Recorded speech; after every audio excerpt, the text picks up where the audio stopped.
말씀과 함께 73페이지를 제가 읽겠습니다. 39장에서 하나님께서는 동물들의 출생과 죽음, 생명의 유지, 음식의 공급 등이 자신들의 자발적인 노력에 의해서가 아니라 하나님의 세밀하신 보살핌 아래 이루어진다고 강조하십니다.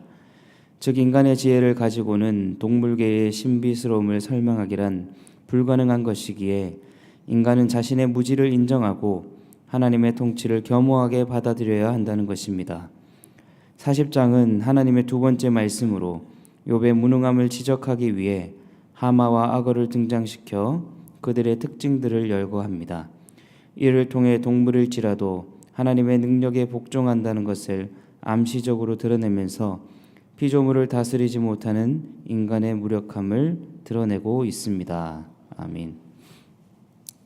어제까지 우리는 드디어 여호와 하나님을 대면한 욥의 이야기를 들었습니다. 폭풍우 가운데 욥을 만나 주신 하나님은 계속되는 질문 공세를 펼치시면서 욥으로 하여금 할 말을 잃게 만들고 계십니다. 오늘도 하나님께서는 욥에게 자신의 창조 사역과 그 신비에 대해서 차근차근 설명하고 계시는데요. 오늘 이 말씀을 통해서 우리가 함께 두 가지 기도 제목으로 함께 기도하면 좋겠습니다. 먼저 첫 번째로 기도하실 제목은 자기 중심적인 삶에서 벗어나게 하옵소서. 이렇게 우리가 기도하면 좋겠습니다. 자기 중심적인 삶에서 벗어나게 하여 주시옵소서. 오늘 우리가 읽은 말씀 39장 7절에서 10절까지의 말씀을 우리가 함께 읽어보도록 하겠습니다. 39장 7절에서 10절 시작. 들나귀는 성읍에서 짖거리는 소리를 비웃나니 나귀 치는 사람이 지르는 소리는 그것에게 들리지 아니하며 초장 언덕으로 두루 다니며 여러 가지 푸른 풀을 찾느니라. 들소가 어찌 기꺼이 너를 위하여 일하겠으며 내 외양간에 머물겠느냐. 내가 능히 줄로 매어 들소가 일항을 갈게 하겠느냐. 그것이 어찌 골짜기에서 너를 따라 썰애를 끌겠느냐. 아멘. 오늘 본문에는요 주로 동물들이 많이 등장하고 있습니다. 산염소, 들나귀, 들소, 타조 등등이 나오고 있는데요. 이것들의 공통점이 무엇일까요? 이것들은 사람에 의해서 잘 길들여지지 않는 야생동물입니다. 그래서 앞에 동물들 앞에 보면은 들이란 글자가 많이 붙어 있죠. 들나귀, 들소, 타조. 쉽게 말해서 이 인간에게는 그리 유익한 동물들이 아니라는 뜻입니다. 왜냐하면 인간의 뜻대로 잘 길들여지지 않고 인간의 뜻대로 잘 조종되지 않기 때문입니다. 그럼에도 불구하고 하나님께서는 이 동물들을 먹이시고 각자 그들만의 세계 안에서 자기들의 본능에 따라 살아가도록 배려하고 계십니다. 오늘 하나님께서 이렇게 사람에 의해 잘 길들여지지 않는 자기 본능에 충실한 동물들을 말씀하시는 이유가 무엇일까요? 그 이유는 사람이 아무리 애를 써도 자연 세계를 자기의 힘으로 다스리기에는 부족한 존재다라는 것을 말씀하시기 위해서입니다. 그럼에도 불구하고 인간은 여전히 자연 세계를 다스릴 수 있고 세상의 중심이 인간이라고 하는 지극히 교만함에 빠져 있음을 하나님께서 지적하고 계시는 것입니다. 하나님께서는 자기 자신의 세계에 갇혀서 자신에 대해서만 몰두하고 있는 이 욥의 자기 중심성을 지적하셨습니다. 세상 모든 만물은 하나님의 섭리에 따라 운행이 되고 있는 것을 보라. 이것이 내가 만들었고 이것이 바로 내가 이끌어가는 세상의 모습이다. 세상의 중심은 네가 아니라 나다. 너조차도 나의 섭리 안에 있는 작은 피조물일 뿐이다 라고 하는 것이 바로 하나님의 메시지였습니다. 여러분도 아시다시피 이 모든 죄의 시작은요 자기 중심성에서 시작됩니다. 세상의 중심이 자신이라는 생각이 바로 죄의 출발점이라고 할 수 있겠습니다. 하나님이 아닌, 이웃이 아닌, 그리고 세상이 아닌 자기 자신만을 생각할 때 모든 죄가 성립된다라고 하는 것이죠. 그래서 이 자기라고 하는 틀을 벗어나는 훈련이 우리에게 필요합니다. 그러므로 교회 생활이라고 하는 것은 그런 의미에서 자기를 벗어나는 훈련의 장입니다.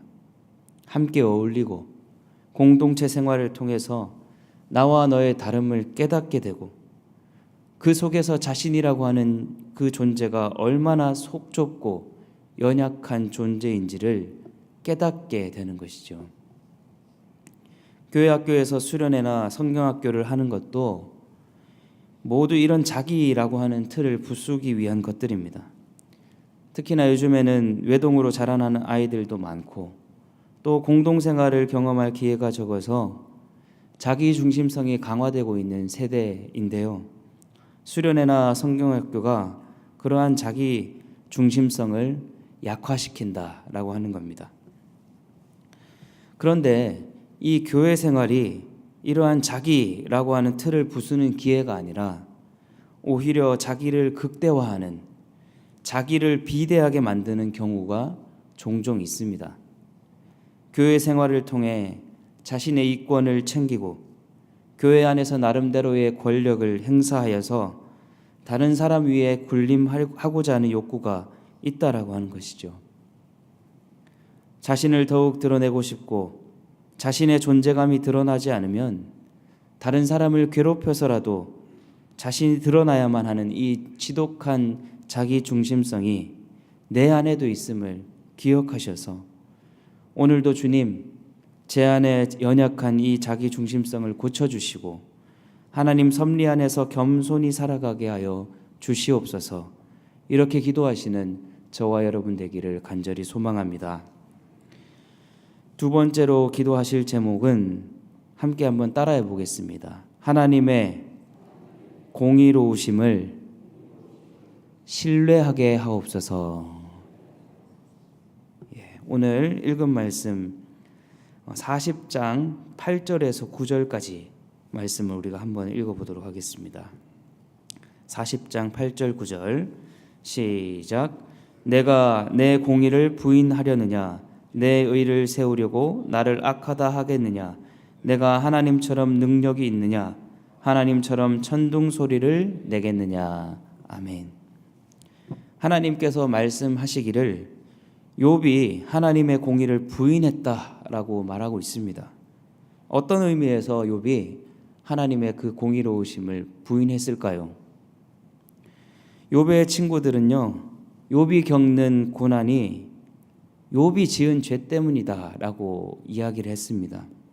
하지만 그러한 친구들의 논리 앞에서 욥은 죄를 지으며 불의하게 산 적이 없기 때문에 이것은 분명 하나님의 공의로우심에 문제가 있다라고 생각을 한 것이죠. 자신이 죄를 짓지 않았기 때문에 고난이 찾아왔다라고 하는 것은 하나님의 공의에 심각한 문제가 생긴 것이다 라고 생각한 것이 바로 욥의 생각이었습니다. 무고한 자의 고난은 하나님의 공의에 합당하지 않다는 것이 욥의 논리였던 것이죠.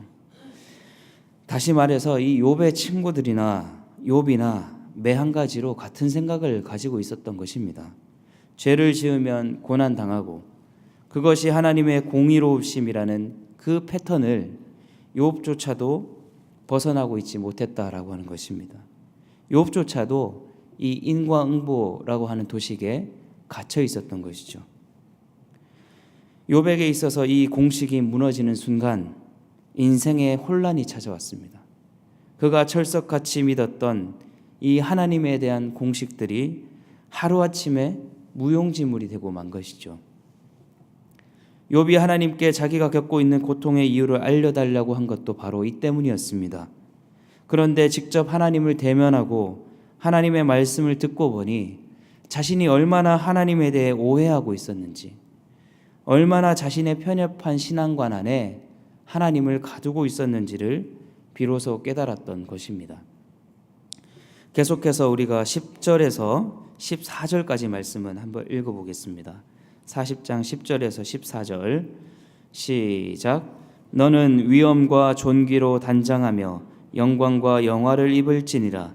너의 넘치는 노를 비우고 교만한 자를 발견하여 모두 낮추되 모든 교만한 자를 발견하여 낮아지게 하며 악인을 그들의 처소에서 짓밟을지니라. 그들을 함께 진토에 묻고 그들의 얼굴을 싸서 은밀한 곳에 둘지니라. 그리하면 내 오른손이 너를 구원할 수 있다고 내가 인정하리라. 아멘. 하나님이 이제 욥을 약간 비꼬으시면서 말씀하고 있는 부분입니다. 교만한 자를 발견해서 낮추고 악인을 그 처소에서 짓밟고 그들을 진토에 묻는 일을 누가 할 수 있겠습니까? 이처럼 선과 악을 구별하는 것은 쉬운 일이 아닙니다. 선과 악의 뿌리가 함께 얽혀 있는 경우가 많기 때문이죠. 예수님께서도 가라지 비유를 통해서 가라지는 바로 뽑지 않고 마지막 추수의 때까지 두라고 명령하십니다. 왜일까요? 그건 바로 가라지를 뽑다가 밀까지 상할 수 있기 때문이죠. 세상에는 참으로 악한 사람들이 많이 있습니다. 그런 사람들만 없으면 이 세상이 좋은 세상이 될 것이라고 우리는 가끔씩 생각합니다. 하지만 그건 역시 인간의 착각이라는 것이죠.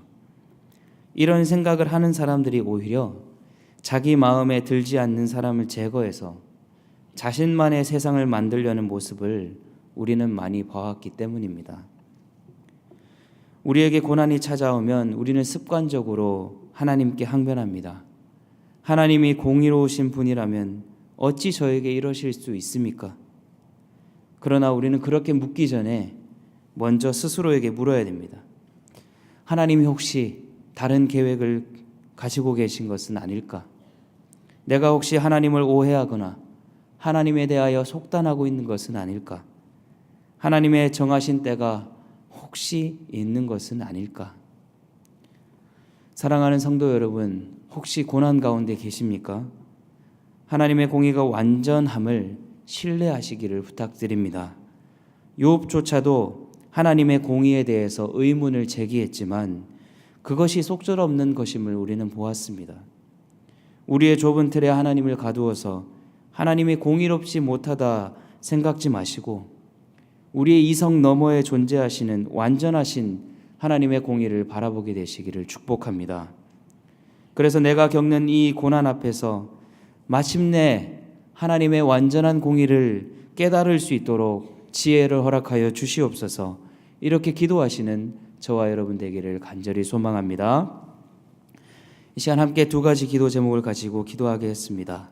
첫째로 자기 중심적인 삶에서 벗어나게 하여 주시옵소서. 자기라는 틀을 부수고 하나님 앞에 더욱 겸손하게 하여 주옵소서. 두 번째로 기도하실 때에 하나님의 공의로우심을 신뢰하게 하여 주옵소서. 고난 앞에서 하나님이 공의롭지 못하다 속단하지 않게 하시고 나의 이성을 초월하는 하나님의 공의가 내 삶 가운데 실현되도록 그것을 기도하며 기다리게 하여 달라고. 또 마지막으로 우리 담임 목사님 오늘 돌아오시는 모든 여정 가운데 하나님 안전하게 지켜주시고 또 이 새벽에 각자의 기도 제목 가지고 나왔는데 하나님 그 모든 기도 제목 가운데 응답하여 달라고 이 시간 각자 기도하시고 하나님 앞에 나아가도록 하겠습니다. 주여 믿습니다. 주여 믿습니다. 주여 믿습니다.